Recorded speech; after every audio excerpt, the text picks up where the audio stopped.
Hi, minasan konnichiwa. ဒီနေ့ဆက်လက်ပြီးတော့စနေတို့က N4 Shinkansen reading လေးကိုဆက်ပြီးတော့ဖတ်ပါမယ်။အဲ့တော့ Mondai Juichi လေးမှာတော့Chui Gaki လို့ခေါ်တဲ့သတိပေးစာပေါ့နော်။သတိထားရမယ့်ဒီအရေးအသားလေးတွေကိုစနေတို့လေ့လာပါမယ်။အဲ့တော့ Juichi မှာပါတဲ့ခိုတိုပါလေးကိုကြည့်ပါမယ်။ Fukuro ကတော့အိပ်ပါ Sonomama ကဘာမှမလုပ်ဘဲဒီအတိုင်းဆိုတဲ့အဓိပ္ပာယ်ဖြစ်ပါတယ်နော်။ Atatameru ပူနွေးအောင်ပြုလုပ်တယ်။ Meshi agaru စားသည်သုံးဆောင်သည်ဆိုတဲ့အဓိပ္ပာယ်ဖြစ်ပါတယ်နော်။အဲ့တော့ တိုးကြီးလေးကိုသွားကြည့်လိုက်မယ်။ Sushi wa itsu taberaremasu ka? Sushi ကိုဘယ်ချိန်စားလို့ရတာလဲ။ကဲဒါဆိုရင်စာပိုက်ကိုသွားဖတ်ပါမယ်။ これは冷凍のsushiの食べ方の説明です。ဒီဟာလေးကတော့အေးခံထားတဲ့ sushi ကိုစားပုံစားနည်းကိုရှင်းပြထားတာဖြစ်ပါတယ်တဲ့။外の袋から出してအပြင်ဘက်ကထည့်ထားတဲ့အိတ်ထဲကနေထုတ်ပြီးတော့中の袋にအတွင်းမှာရှိတဲ့အိတ်ကလေးတွေကို fork でခရမ်းလေးနဲ့ 2-3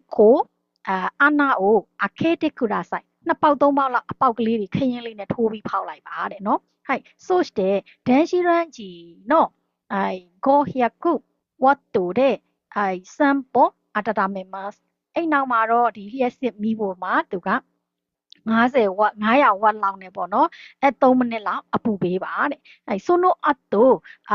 20-30分အဲ့ဒီနောက်မှာတော့မိနစ်20-30လောက်မှာဆိုလို့ရှိရင်そのままお待ちくださいအဲ့ဒီအတိုင်းလေးပဲစောင့်ပေးပါတဲ့နော်အပူပေးပြီးတာနဲ့သူကမိနစ်20-30လောက်စောင့်ပေးမယ်နော်それから中の袋から出して召し上がってくださいအတွင်းကအိတ်ထဲကနေပြီးတော့ထုတ်ပြီးတော့သုံးဆောင်လို့ရပါပြီစားလို့ရပါပြီတဲ့နော်အဲ့မှာ chewy ichi လေးကိုပေးထားတယ် redo ဆိုတာအေးခံထားတာအေးခံထားတော့နော်အဲ့ anao akeru ဆိုတာတော့အပေါက်ကိုဖောက်တာအဲ့တော့စနေတို့က sushi လေးကိုဘယ်ချိန်စားလို့ရမှာလဲသွားကြည့်မယ်နော်1温めてから3本したら3本したら食べられるနှွေးအောင်ပြုလုပ်ပြီးတဲ့နောက်မှာသူက3မိနစ်ကြာရင်စားနိုင်တယ်温めてから20分ぐらいすれば食べられますနှွေးပြီးလို့သူကနှွေးသွားပြီးလို့မိနစ်20လောက်မှာဆိုလို့ရှိရင်စားလို့ရမယ်温めたらすぐに食べられますနှွေးပြီးတာနဲ့ချက်ချင်းစားလို့ရမယ်20分ぐらい温めたら食べられますမိနစ်20လောက်နှွေးပြီးမှစားနိုင်တယ်အဲ့တော့答えは何分と思いますかဘယ်လောက်လေးဖြစ်မလဲနော်သူက3မိနစ်အပူပေးမှာနော်အပူပေးပြီးတော့မှမိနစ်20-30ဒီတိုင်းထားမယ်အဲ့ဒီနောက်မှာမှစားလို့ရမှာဆိုတော့နှွေးပြီး3မိနစ်ဆိုရင်စားနိုင်တယ်ဆိုရင် ichiban ကလည်းမဟုတ်ဘူးနော်နှွေးပြီးပြီးချင်းချက်ချင်းစားနိုင်တယ်ဆိုတာလည်းမဟုတ်ဘူးမိနစ်20